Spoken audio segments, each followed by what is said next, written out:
Hello મિત્રો, good morning, જય શ્રી કૃષ્ણ। અત્યારે વાગી ગયા છે 11:15 અને આ બાજુ આપણે છે મસ્ત મજાનું બટેકાનું શાક બની રહ્યું છે। જસ્ટ વઘાર કરીને આપણે છોડવા નાખ્યા છે।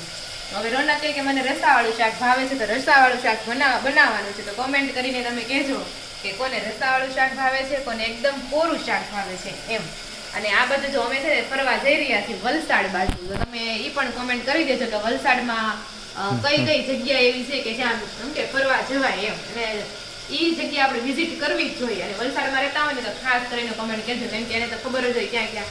તો અમે તો ક્યાં ક્યાં જવાના ખબર, રાજચંદ્ર આશ્રમમાં જવાના છીએ, પછી હિલ્સન વ્યૂ જવાના છીએ, પછી એક જલારામ બાપાનું મંદિર છે ત્યાં જવાના છે।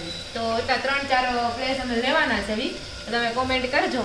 અને આ બાજુ જો આપણે નાસ્તો વાસ્તો રેડી કરી નાખ્યો છે। જો નાસ્તો બધું લઈ આવ્યા છે, વેફર, કેળાની વેફર, આ છે બટેકાની વેફર। અહીંના અડધો નાસ્તો અમારે ખલાસ થઈ ગયો, બોલો। ઈ રોનકે ખલાસ છે, મારું નામ નહીં, મેં નહીં। અને બીજી કેળાની વેફર, ટીક્કી અને ચવાણું, એટલો નાસ્તો લઈ જવાનો છે, કેમ કે ટાણે જમવાના તો હોય જ। આ તો હું બેઠા બેઠા નવરા કંઈક મન જોઈ ખાવાનું તો આપણે ખાઈ લેવી।